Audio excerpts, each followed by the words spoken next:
contribute to the library. Sorry, Shuheng, I'm recording. I was a request to record this. Yeah. Not from the beginning, no. Okay. So if you want to solve your own specific problem, which might not be listed above, you can always try to parameterize your problems, and then not your problems, the problem you're solving for, and solve it using the Neurodiffeq. And that's basically everything about differential equations. We can definitely solve that. But does anyone want to give a guess what the question mark here stands for? What's in the blank? Integral equations. Very good guess, but even better than that. Oh, did you integral read? Equations can be reduced to, sometimes they can be reduced to differential equations, right? Yeah, not always, not in general. But okay, but we're not doing that, I guess, yet. What about you're going to do differential forms? No, that's a little too ambitious. So I'll tell you, we can solve functional equations. Oh. That's very cool, right? The simplest functional equation is like this thing. It's an exponential function. Everything with the form a to the power of x can be solved. And we have slightly more complex equations like the Lambert equations. And the solutions to this guy is constant 0, constant 1, cosine kx, and cosine h kx. And the Schroeder's equations, Abel's equations, they are the eigenvalue problem for function composition. We can solve that, but I haven't tried that, but I know we can solve that. I have actually tried the Lambert equation and it solves perfectly. And even we can solve the Riemann zeta function, which is a complex function, so you have to implement a complex network. But in theory, we can try to solve this thing, and if people can solve it mathematically, your name will go down in history, and the function will be known as like the Riemann protopapas function, the Riemann Thorndike function. But it can be tackled. I don't know if we can solve it, but we can. There can be some interesting results in that. You can prove that all the non-trivial zeros of the zeta function lines on one critical line. Well, I don't think we'll be able to prove that, Shuheng. Well, we'll verify that. We can verify it, yes. We'll be able to verify it, I think. Yeah. How do you do this solution of this? Let's say the exponential. So x and y are the inputs. So let me show you the Lambert. Okay. Let me show you the Lambert case. I have a notebook prepared. You knew we were going to ask about that. Functional.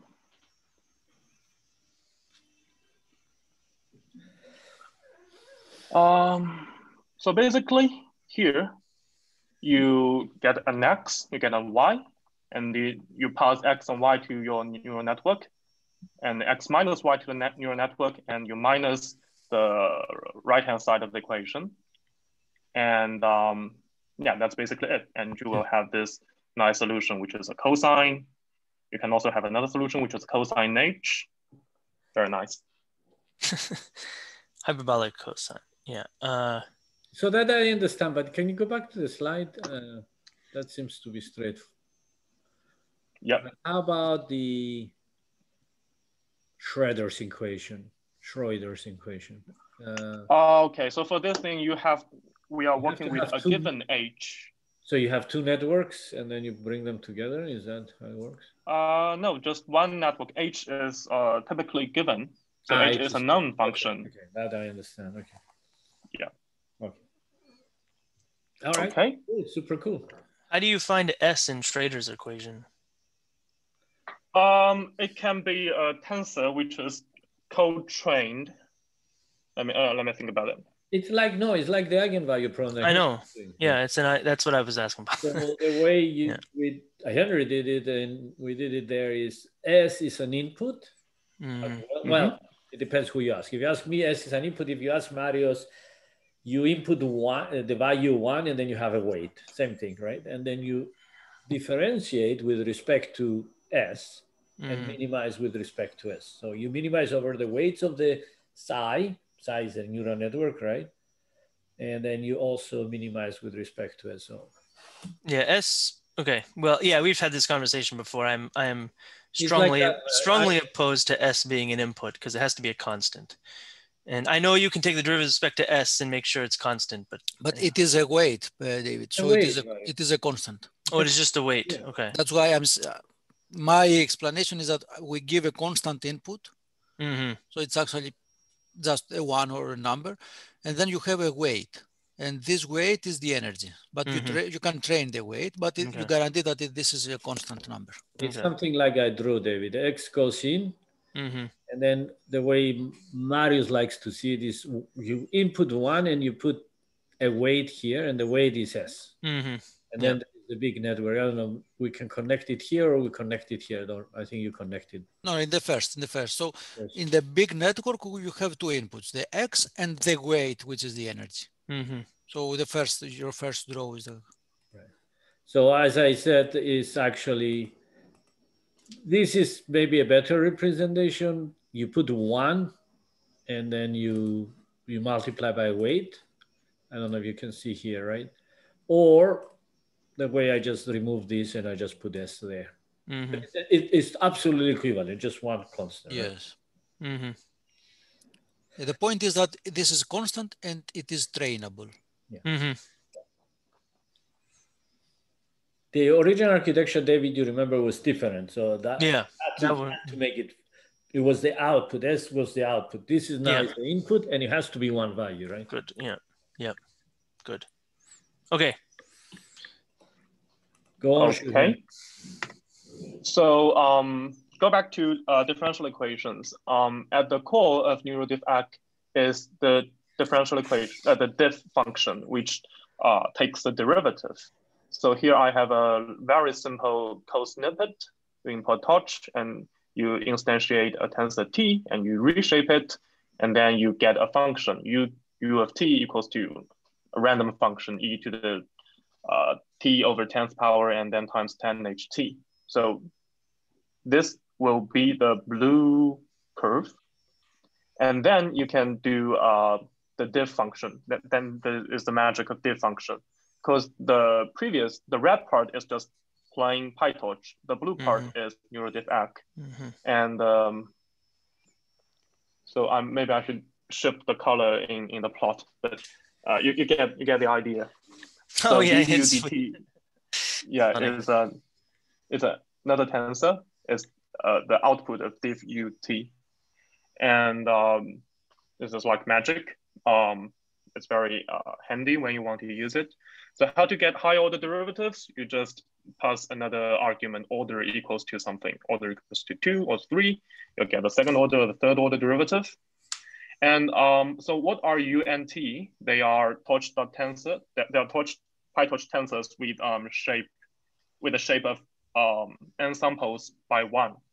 So always remember to reshape it like this. Otherwise things can go crazy, which I have posted on GitHub. Okay. So here is a very quick question to think about. So what does the diff function return? Does it return dudt or dudt evaluated at these points, T1, T2 through Tn? I think he wants someone to guess. At the points? Yep. Yeah, they are the points because you only get 10 points. But the interesting thing about PyTorch is that you actually get both of them. These are points, but they know their underlying curve. So if they are just points and they are constants, right, you cannot further take the derivative of t again. You cannot do that. It will give you 0. But actually, in Neurodiffeq, you can do that again, and then it will give you the second order derivatives evaluated at those sampled points. So that's the reason I plotted both the curve and the dots. Yeah, this is a consequence of automatic differentiation. Right? Automatic differentiation does the derivative and evaluates it at a point to machine precision. Yes. Okay. And so about a critical part of PDEs is the boundary conditions. We always have some boundary conditions or initial conditions for the PDE or ODEs we're solving for. So for example, here is a differential equation, du dt plus u equals to 0. And the solution is an exponential curve. And the initial condition we give it is u of t0 is equal to u0. So, but the neural network doesn't know that. That's why we need the reparameterization. So far, this is the reparameterization we use for the simple initial condition. This is the thing we use. But I want to point out one thing, that is, we're actually looking at a one-to-many mapping here. For every boundary or initial condition, we have many ways to reparameterize it. We can all agree on that, right? What do you mean? I don't understand. So the condition is that ut0 is equal to u0. We can parameterize it like this. We can parameterize like that. Another way, for example, we can, instead of using the things in the parentheses, we can use t minus t0. Oh, you mean the reparameterization? I missed that part. I thought you were talking about something else. Yeah, there's a number of reparameterizations one can do. Yeah. Yeah. So the problem is that currently in our repository, we will do this sometimes. So we just call these thing. Oh, sorry. We just call this thing IVP, which stands for initial value problem. But people might assume that it's more versatile than this thing. Well, hold on, so, Shuang. I'm pretty sure. I mean, unless you maybe changed some things, but in the beginning of this whole thing, the user was allowed to change the parameterization. We started with it equal to t minus t0, and then that has some annoying things, so we changed to the exponential, right? But it should be easy to change that reparameterization. Yeah, but you have to implement it yourself. Sure. Or you have. Yeah, but the problem is we have given this parameterization a good name. So, for example, we have many reparameterization, let's say 3 of them, and we have given one of them the name of the initial value condition. So that seems to suggest that it's a one-to-one mapping. There is nothing lost in the process, but sometimes one parameterization is better than another. Mm-hmm. So we are just offering one of them. So maybe we can consider rename these stuffs. Oh. Mm.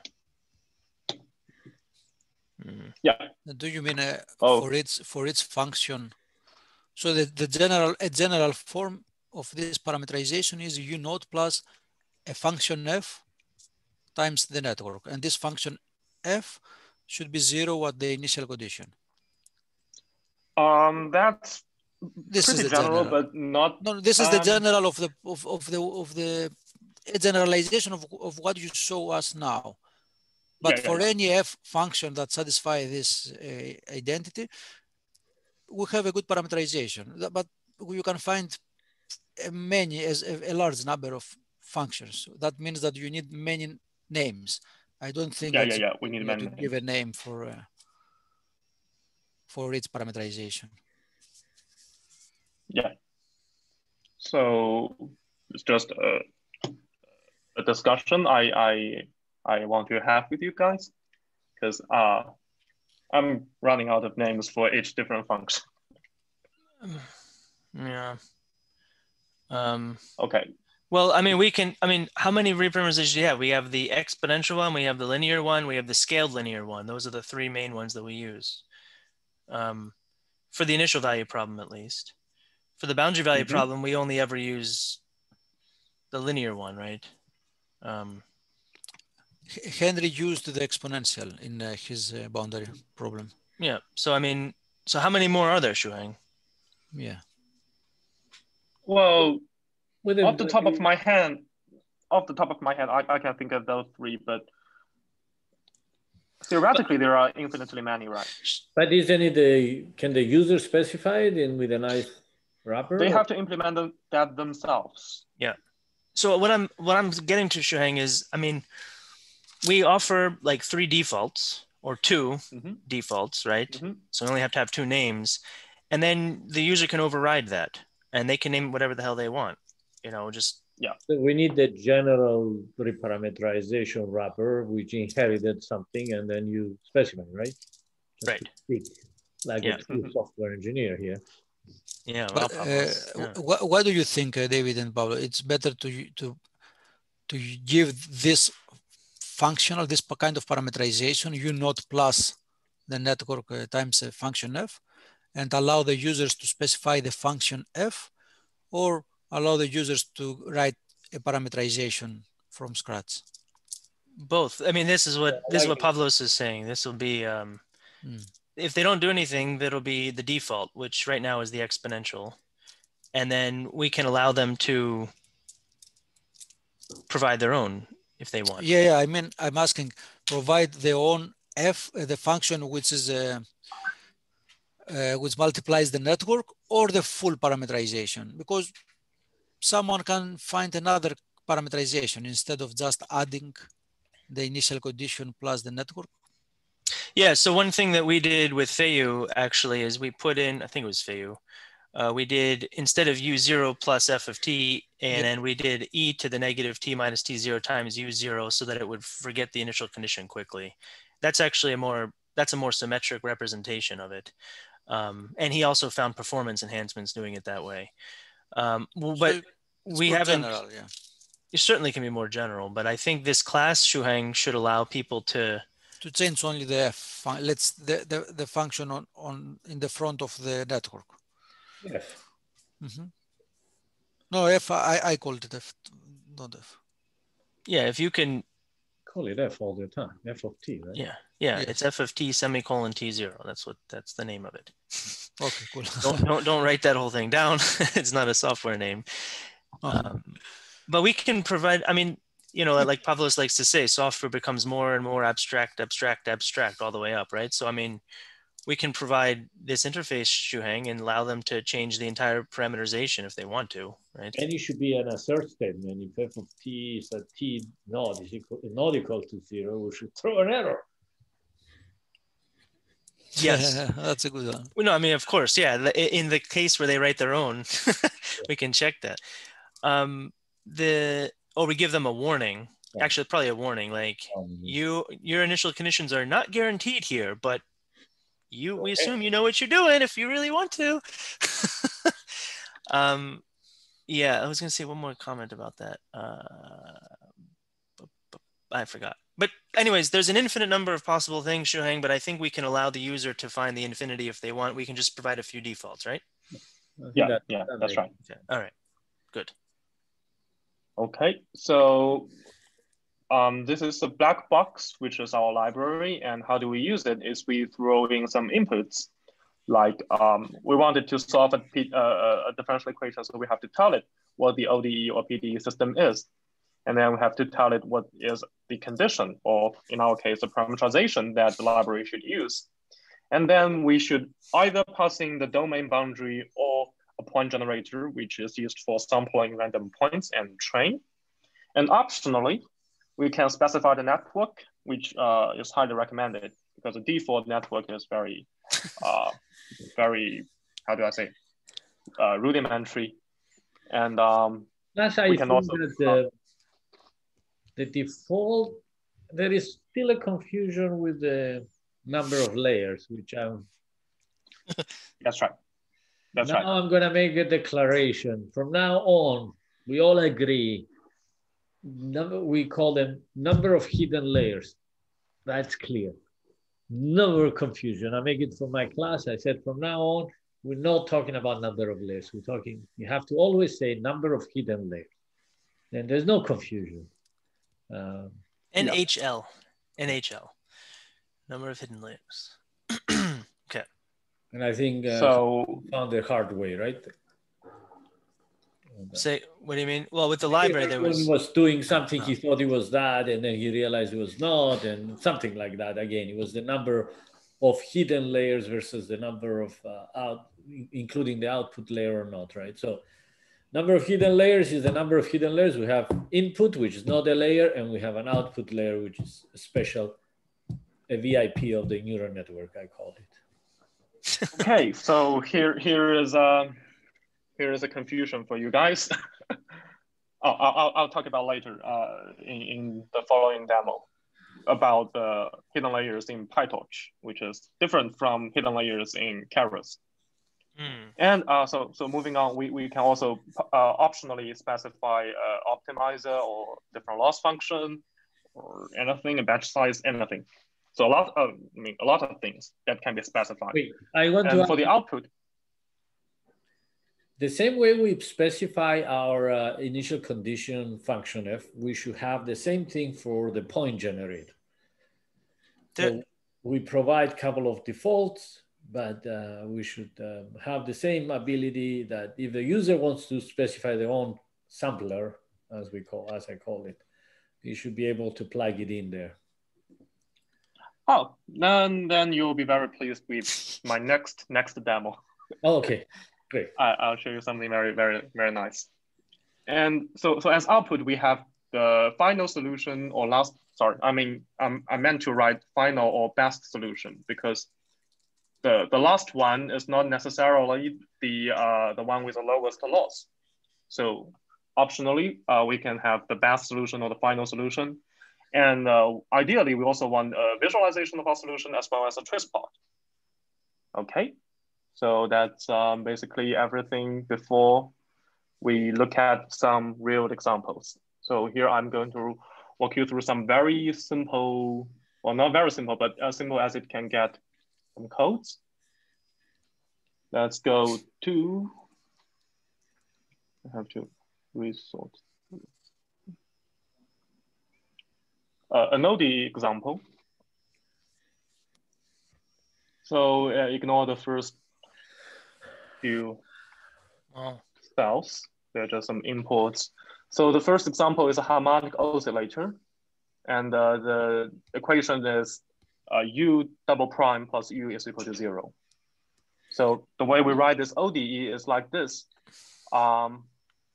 The input is u and t, and the returned thing is the residual, which is the second order derivative of u with respect to t plus u itself. So that's it. And then let's work with the boundary condition of u0 equal to 0 and u prime 0 is equal to 1. So that will be our IVP here. So we just import it from conditions module, and then we instantiate this condition. And then we also want to use our own network. I know there are many things, so let me zoom in. Yeah, so on cell number 4, just for people, the first argument is the point. So that's at t equal to 0. The second argument is the value of... Yeah, I can write it. So it's this. It's actually called x, but I want to use u, so that's why I don't write. Yeah, no, that, I think we'll all agree with that. That's weird. Yes, that needs to be. That's why I write it like this. Is it called x prime or something? Yeah, I don't remember. x0 prime, okay. x0 prime, and this is t0. Okay. So, and then we define a network, which you can easily import it from the networks module. It's called FCNN for fully connected networks. And here you can specify the number of input units, which is 1 because we only have 1 T and 1 U. And then the number of hidden layers here, I set it to 0, but I'll show you that it's actually 1 hidden layers. I'm not, let's see. Sorry. Name and param.shape. So as you can see, first we have 1 to 1000 and then 1000 and then from 1000 to 1 again. So you can see we have 1 hidden layer with a hidden size of 1024. The reason it's 0 is because of a bad decision made before I take over this repository. So sorry. It's because in PyTorch, a layer is something like this, and a linear let me write it, linear from n to m. This is called a layer in PyTorch. But as you can see, it's a mapping between two layers from Rn to Rm. So that's why there is a confusion about layers. Well, I think we probably need to fix this before it gets too late, right, Shuheng? Yeah. Because otherwise people, when they really start to use it, are going to get annoyed just from the beginning. So I don't know how hard and how many things are going to break if you change this. No, we just deprecate this and hidden layers argument and in favor of hidden mappings. No. No. Yeah. In favor of layers and call it hidden without the underscore. I don't know, but let's fix it the right way. Mapping is very PyTorchy thing, and I want to. Yeah. All I can think of is n hidden layers without the hyphen underscore too.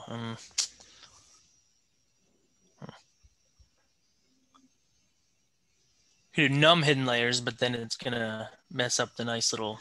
And true hidden layer. I don't think so.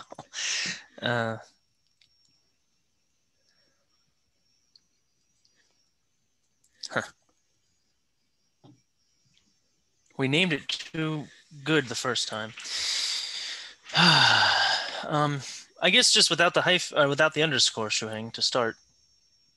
So let's understand. So if you declare like that, you have the input, then you have one hidden layer and then the one output, or not? How is that the way you have it declared now? Oh, so the way is now 1, 1000, 1 again. Oh. Where 1 is the input, right? Yeah. Yeah. Okay. I think we should just fix it. Well, I mean, he's worried about backwards compatibility. Oh. Well, how about n underscore hidden underscore units? And because input and output is just units, right? So we have. So again, yeah, please go ahead. Who's talking? Shivas? Yeah, I was saying like for a variable name, n underscore hidden underscore units is the new one, and the current one just stays there until it's deprecated. But we already have n hidden units. Oh, that's the okay. Never mind. We can make it like this. So we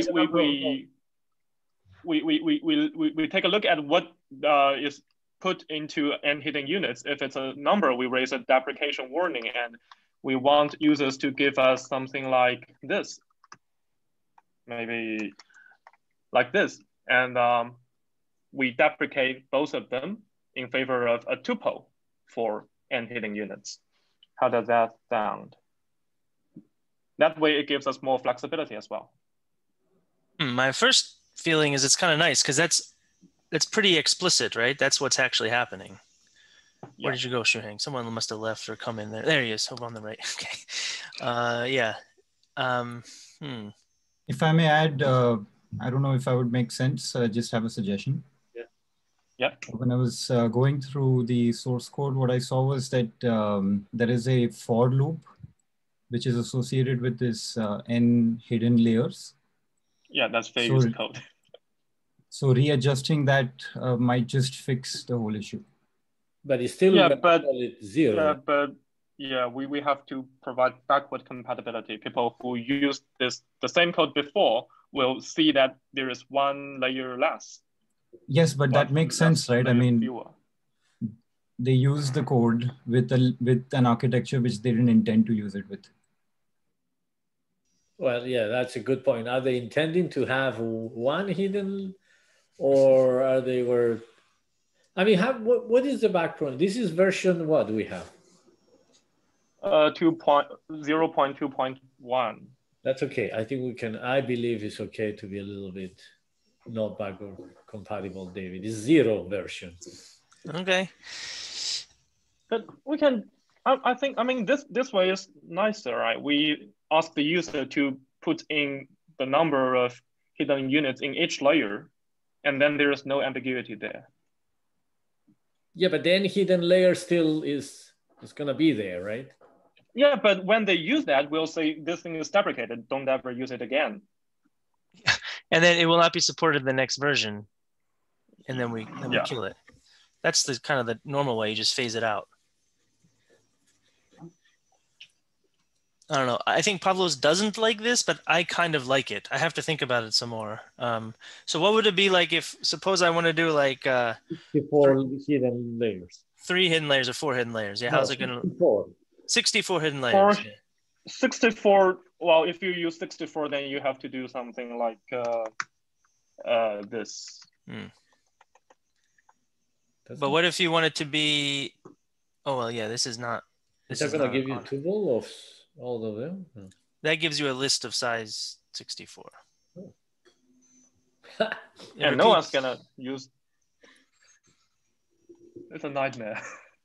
Huh? What's a nightmare? 64 layer with, hidden units. Let me ask something. So if I want to now use 2 hidden layers, right? First hidden layer has 1024 units and the second hidden layer has 64 hidden. How would you do it now? No, now. Like this. Maybe we should use this hidden units. No, not how you suggest. How is it now? How will I do it now? Don't think it's supported right now. You cannot do it now. Unless you write your own neural network, which is not very difficult. Is expecting every hidden layer to have the same number. To be the same size. Okay. Yeah. So I like this now more. I go with this. Okay, good. I'm happy about that. Specify for every layer, hidden layer, how many units you are. And if they tell me the number of hidden layers, you said not a good idea, just use this method. Okay, I'm good with that. Yeah, I like it too. List or is it an array? It's a list. Okay. All right. Sounds okay. So just to make everything go back to normal. Oh, and then we have this very nice tool called a monitor. So a monitor can visualize the trace plot and the solution at the same time. And so the monitor is not run asynchronously. So asynchronously means it's running in a different process. And it doesn't interfere with your current training, but so far it will block the normal training when you are updating the plots in the monitor. So don't do that too often. I'm not a big fan of the monitor, but I know Feiyu loved the monitor. So the monitor never works. Yeah, I'm not a big fan of it. I mentioned it to Feiyu a number of times, but he really loved it. So we kept it. Yeah, let's look at, so here is an example of the training process. You will see here we have 2 plots. One is the solution, and the other is a loss during training, and it's updated every 100 epochs. So yeah, it's being updated right now. And you can see the loss is going down and the solution is getting better. That's our monitor class. I mean, for the loss visualization, we can use TensorBoard, but for the solution, it's a little more difficult. So TensorBoard works with PyTorch?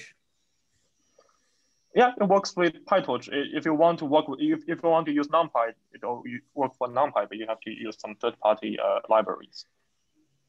NumPy, we're using PyTorch here, right? Yeah, we're using PyTorch now. Okay, so this is the thing, and let's try a different condition, which is a double-ended Dirichlet condition, U0 and U of pi.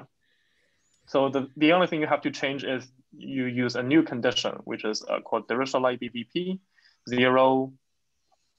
Here I missed those things again, but well, that's okay. I just wanted to point it out for the first time. Yeah. Yeah.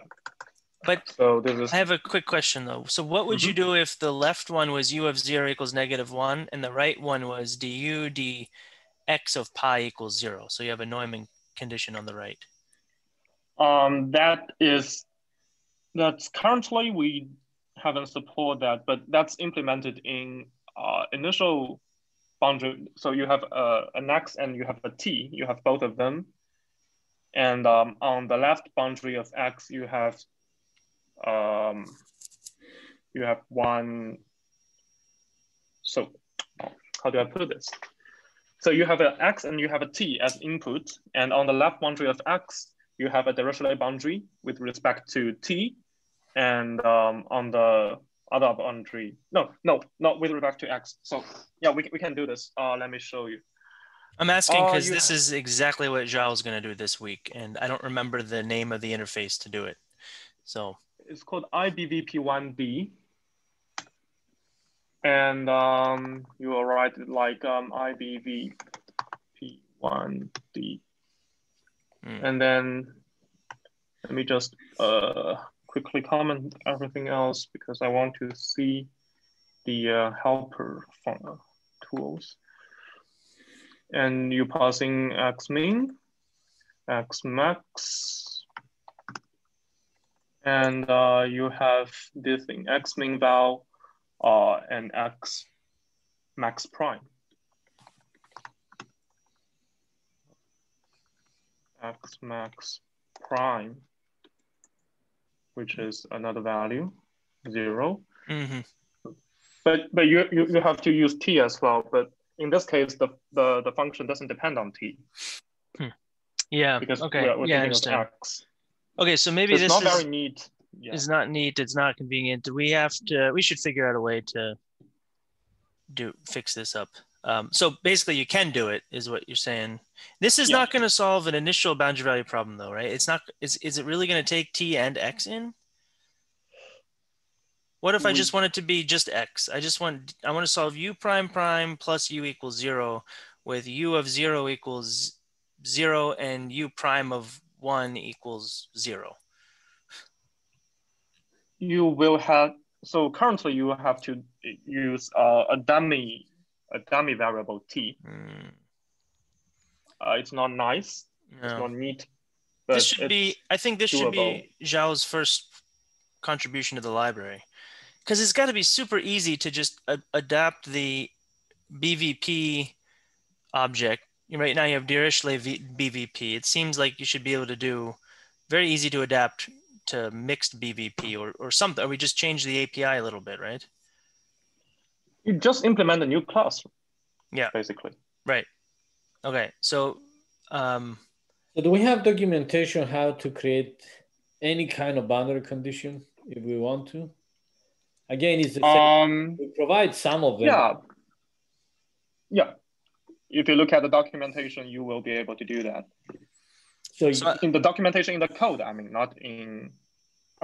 both in the code and in our docs. Because I think, for example, this is what David says.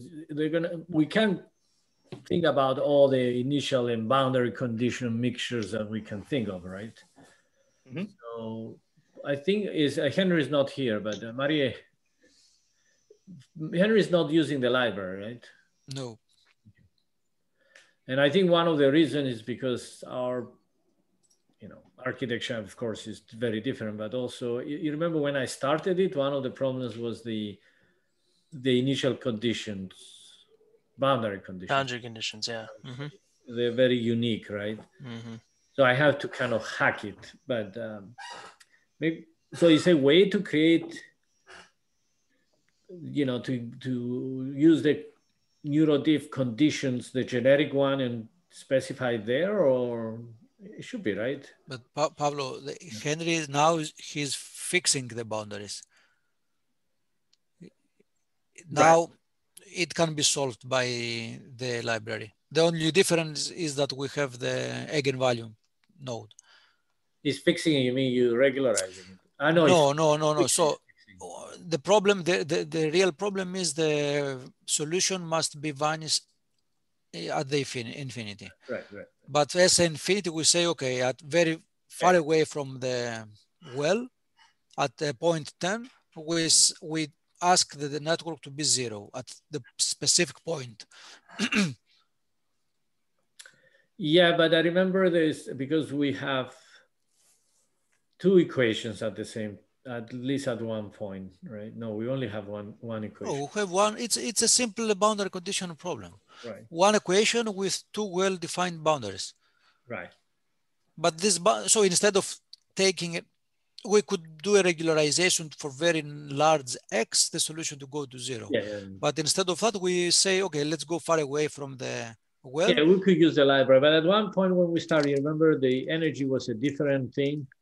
I have yes. couple equations, right?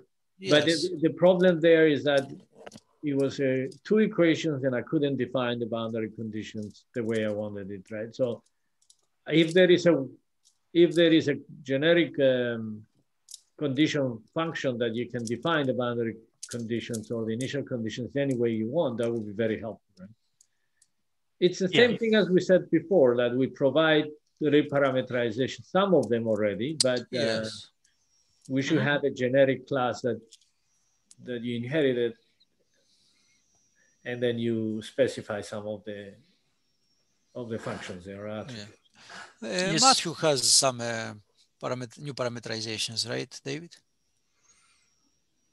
Well, Matthew's here. I don't think he has any new parameterizations. No, in what he's doing now, he has a parameterization for satisfying, because Henry assumes that we have same boundaries, the same boundary condition. So it's not that general, but I think Matthew wrote a parameterization where the two boundaries can be different. Yeah, I mean, the library has that too. Does it? Oh, okay. Yeah, that's not, but it's just it's the boundary conditions. We have, what we're looking at here is mixed boundary conditions. And the library can handle different boundary conditions on either end if it were Dirichlet. But the trick here is that one side is Dirichlet, one side is Neumann. And the parameterizations for that are going to be different. Yes. And Shuheng was showing us that there's a kind of a hack kind of thing. But yeah, this is the thing. Yeah. So we don't really want to do, we have to be cleaner than that. I mean, this is okay, right? We did this because we were solving a specific, I forget who did it, right? Feu, I think, did it because we were solving a specific problem and we needed to do it that way. But we want to be able to provide. So, I mean, what Pavlos is suggesting is the right thing to do. You create some base class and you can inherit from that, and then you can implement your own subclass or whatever, something like this, right? Right. I think that would be, as we solving different problems, we can create the classes and people can use them. Yeah. But you should have a generic one that you can build your own, right? If you have to. So here's, let's just pause for a second here. So just because Zhao is here. So Zhao, what you're going to do this week, you're going to have to work with Shuheng a little bit on this, but your specific task is going to be to solve the harmonic oscillator U prime prime plus U equals 0, Dirichlet condition on the left and Neumann condition on the right. Okay. Yeah. And that's going to require you to work with Shuheng to figure out the correct class and the way we're going to implement that. Can we take this as an opportunity to create this general class? Yep, that's what we're doing. Yep. Yeah. Okay. Good. And that's why I want him to work with Shuheng. I don't want Zhao just to implement something independently. I want him to work with Shuheng, figure out what the new class and the interface is going to look like. Then Zhao is going to basically do it for the first try, right? Maybe this is an opportunity for Shivas to jump in. I know he had to leave, but okay. Yeah, we should let him know. Yeah. So maybe the three of you can set up a meeting time to, carve out how to do that. Yeah, I'd be happy to. And then the first actual problem, Zhao, the reason Zhao is doing this is because he's going to solve the Ran's equations in a channel. And we needed that boundary condition to do the problem. So that'll be the first actual practical case where we do this. Cool. It's good. Okay. Shuheng, how much? How much more you have? Very close to the end, except for the generator part. But we can skip that. No. That's the only reason Pablo stayed. Okay. Okay. Let's go straight to the generator. Okay. So the introduction is you can specify your own generator, like how many points you want, what's the boundary, and do you want to do it uniformly or equally spaced or anything else? Okay. So that's the generator part, and I'm going to show you But not everything you want. That's the problem. The methods are now again.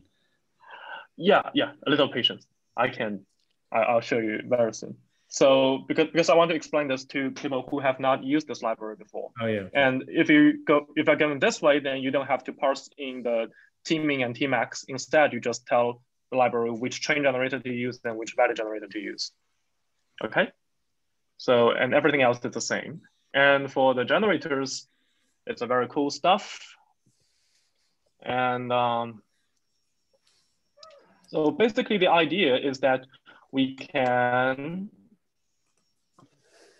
let me fix the screen. We can make complex generators out of simpler generators. So here we have some generators. For the 1D generator, we return a tensor, and for 2D, 3D, or other things, we return a tuple of tensors, which is something we want to change. In the future, we wanted to always return a tuple of generators, even if there's only one tensor, a tuple of tensors, even if there's only one tensor. And another thing is that we want the returned tensors to have the shape n samples by 1 instead of a flattened version of n samples. Yeah. Okay, so here you have a simple generator 1D. Oh, this is just to show you that 1D generator returns a tensor, and 2D it returns a tuple of tensor, which is two tensors together. And here, this is your everyday generator, average generator G1, and then you have a G2, and then we can make something out of it. We can do something like G1 plus G2. So G1 is a distribution from 0 to 1, uniform distribution, and G2 is another from 1 to 2, and using a different sampling method. And as you can see, when we add them together, just G1 plus G2, you can have an ensemble generator, which I call it concatenated generator. So here is G1 and the samples by G2. And you can have an ensemble generator, which is like, so originally you have one tensor, now you have two tensors.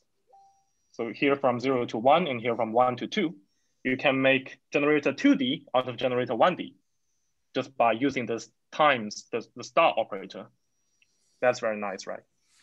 Yeah, how did you do that? I've done that a long time ago. It's just you have to override overload. Overload a certain function, a certain method.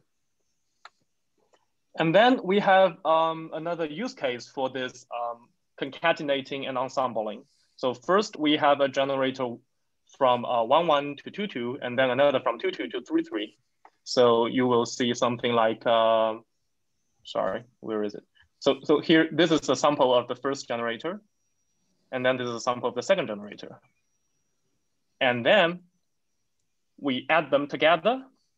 And the new G, its .get examples method will return the concatenated sample of them. That's very nice, right? And if you want to make the sample like uniformly distributed, because you don't want all samples here to be given first and then all samples here to be given second, you can use a resample generator, which kind of shuffles and bootstraps all the samples we have. But that's another thing. And then we have a cool thing called the transform generator. The transform generator, so here you have a GR, a generator for R from 0 to 1, and a generator for theta that comes, so the first part is from 0 to half pi, and the second part is from pi to 1.5 pi. And then we add them together and then times them together. So you will have a generator like this, right? So on one dimension, you have 0 to 1, and on the other dimension, you have 0 to half pi and 1 pi to 1.5 pi. And then you can have this transform generator, which takes in a transform function that maps R and theta to a new pair of tensors. And then you have this very, different geometry. So this is a nice thing about the generators. So is it possible to change the generator per epoch or per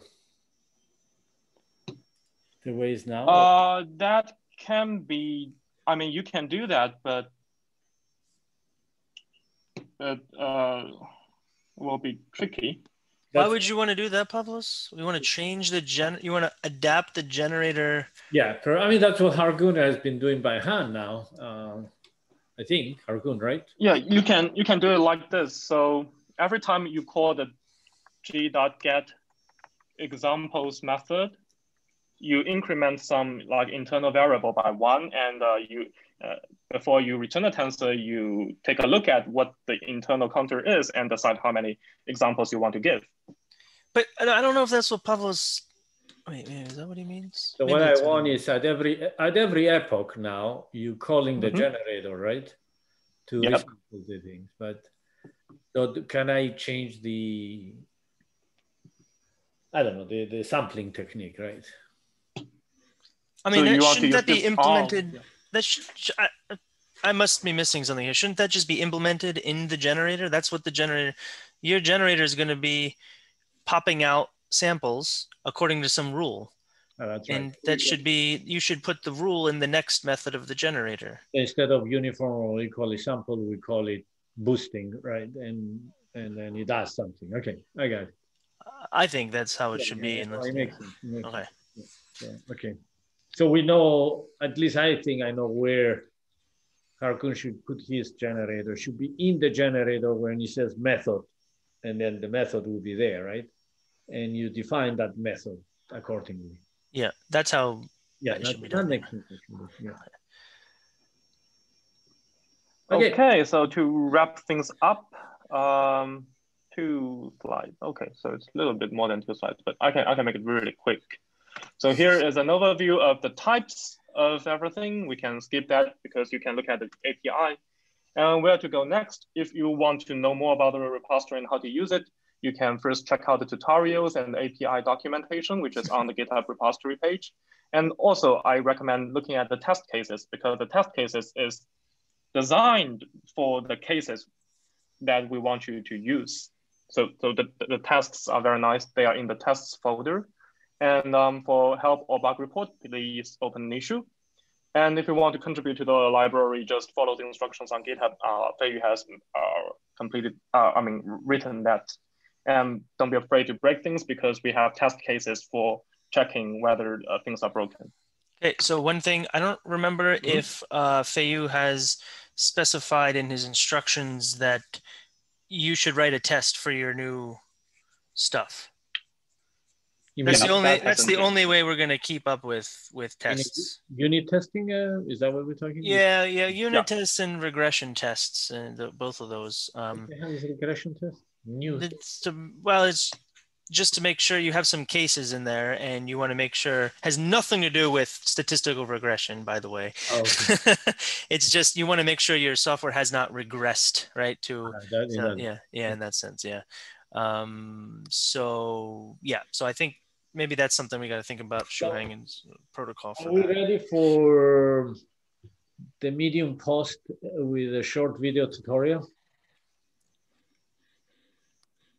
I'm open for that. I think we can advertise it. Oh, by the way, I just joined Twitter, so I can start advertising things on there. Okay. That was my big thing I did on Friday night. Everyone's saying you got to join Twitter. Now I can advertise the software on Twitter. I think Cecilia. Yeah, can I use that for my application? I mean, I'll post a link there. Of course. It helps promote the library as well, right? You should, yeah, absolutely. Yeah. This is it would be good to write a nice blog post on Medium, and it would be good if we have kind of a short video tutorial.